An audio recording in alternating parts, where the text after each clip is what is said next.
ATN নিউজের নিয়মিত আয়োজন আমাদের কথায় স্বাগত জানাচ্ছি আমি রবিউল ইসলাম রবি। 2018 সালের জাতীয় নির্বাচনে ডিসির দায়িত্বে থাকা 33 কর্মকর্তাকে ওএসডি করা হয়েছে। পর্যায়ক্রমে সবার বিরুদ্ধে ব্যবস্থা নেওয়া হবে। প্রিয় দর্শক, আজ আমরা জানব এ বিষয়ে সাধারণ মানুষের মতামত। 2018 সালে যে নির্বাচনটা হয়েছে, তো ওই নির্বাচনটা মনে করেন যে ডিসিদের আন্ডারই হয়েছে। এখন ডিসিদের কী করবো, ডিসিদের তো একজন সরকার আছে, সরকারে যেটা বলবে এটাই হবে। তো ওনাদেরকে এরকমভাবে বহিষ্কার করা ঠিক হয় না, কারণ ওনারা সরকারি চাকরিজীবী, ওনারা যেভাবে বলবে এভাবেই চলবে। আমি অন্তর্বর্তী সরকারকে প্রথমত ধন্যবাদ জানাই। সংস্কারের যে প্রথম যে একটা ধাপের যে লক্ষণ, যাতে অন্য রকমের ভোট যাতে বাংলাদেশে গণতন্ত্র অধিকারকে ফিরিয়ে দেওয়ার জন্য এই পদক্ষেপটা হয়তোবা এটা আমার মনে হয়। তবে আমার আরেকটা মনে হয় এটাই, যে সরকার যদি আগে থেকে আর ডিসিরা যদি একটু সচেতন থাকতো, তাহলে তাদের আজকে এই পরিণতিটা হইতো না। দেশের জন্য এবং দশের জন্য, দেশ শান্তি থাকার জন্য অন্তর্বর্তীকালীন সরকার যেটা দেশের ভালো মনে করবে সেটাই করব নি। এখানে সাধারণ মানুষের উপকৃত আসলে কোনো লাভ নাই। এখন যারা আর কি ক্ষমতায় আসবে তাদের হয়তো বা লাভ হইতে পারে। এই অপরাধ যাতে আর না হয় এই বাংলাদেশে, যাতে এরকম আর দ্বিতীয়বার যাতে না হয়।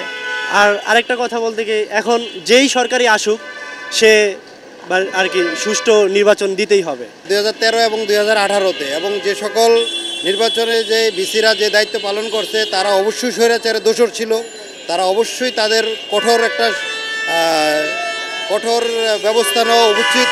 এবং এটা আমাদের বর্তমান যেই উপদেষ্টা এবং প্রধান উপদেষ্টা আছে, যারা বর্তমান গভর্নমেন্টে আছে, তারা অবশ্যই এদের বিরুদ্ধে কঠোর ব্যবস্থা নেওয়া উচিত এবং তাদের সুবিচারের আওতায় আনা উচিত।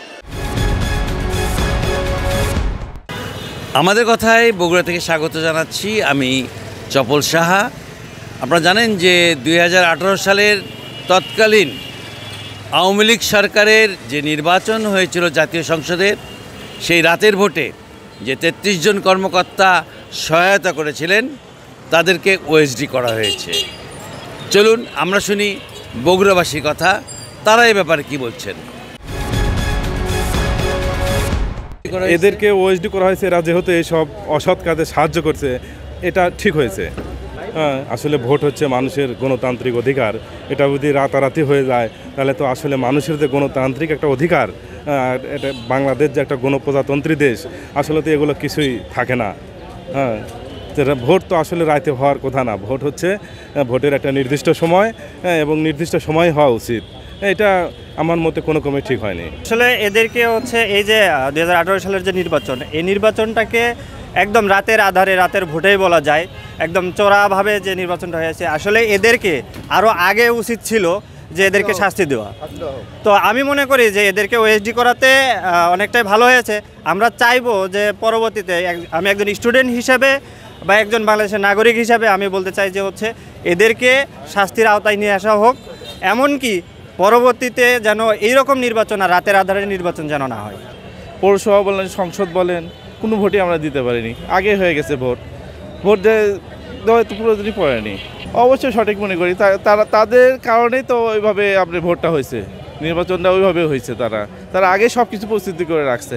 ওই জায়গায় জনগণের কোনো প্রয়োজনই পড়েনি, ভোট দেওয়ার কোনো প্রয়োজন পড়েনি। তো 2018 সালে যে ভোটটা হয়েছিল, যে রাতের ভোটটা হয়েছিল, এই ভোটটা আসলে এটা জনগণের বান্ধব কোনো ভোট ছিল না। এটা আসলে এই ভোটকে সাধারণ জনগণ ওইভাবে এটাকে কিন্তু মেনে নিতে পারেনি। এখন এটা তো সম্পূর্ণ হচ্ছে একটা তদন্তের বিষয়। তদন্তেতে যেটা ভালো মনে হয়েছে সেটাই করেছে। আর এই ব্যাপারে তো আসলে আমরা ওইভাবে কিছু বলতে পারবো না। তথাপি ওই সময় যে ভোট গ্রহণযোগ্যতা ছিল না বা হয়নি, এটাই বলতে পারি আমি। 2018 নির্বাচনকালীন সময়ে দায়িত্ব পালন করা 33 জেলা প্রশাসককে ওএসডি করেছে জনপ্রশাসন মন্ত্রণালয়।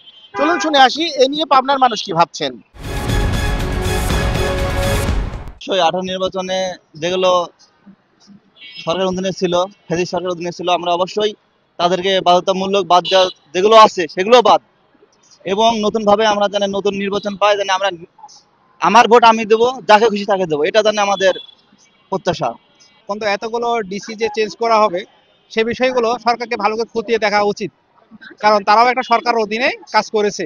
কারণ এই সরকারের অধীনে যদি তাদের অবসর দেওয়া হয় তাহলে হয়তো অন্য সরকারের এই সিদ্ধান্ত নিতে পারে আবার পুনরায়। এটা সঠিক সিদ্ধান্ত। 2018 নির্বাচনটা অ্যাকচুয়ালি কোনো গণতন্ত্র অধিকার হিসেবে নির্বাচন হয়নি, যে কারণেই এখানে ডিসি বিভিন্ন জায়গায় বিভিন্ন ইস্যুতে দেখা গেছে প্রশাসনিকভাবে হ্যারাস করা হয়েছে, মানুষের ভোট অধিকার হরণ করা হয়েছে, তাদের যে নির্ধারিত অধিকার সেই অধিকার দেওয়া হয় না, অধিকার থেকে বঞ্চিত করা হয়েছে।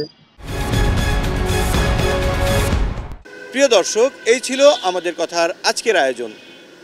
আমি রবিউল ইসলাম রবি ছিলাম আপনাদের সঙ্গে। আবার দেখা হবে নতুন কোনো বিষয় নিয়ে নতুন কোনো পর্বে। সে পর্যন্ত আপনারা ভালো থাকুন, সুস্থ থাকুন আর সঙ্গে থাকুন এটিএন নিউজের।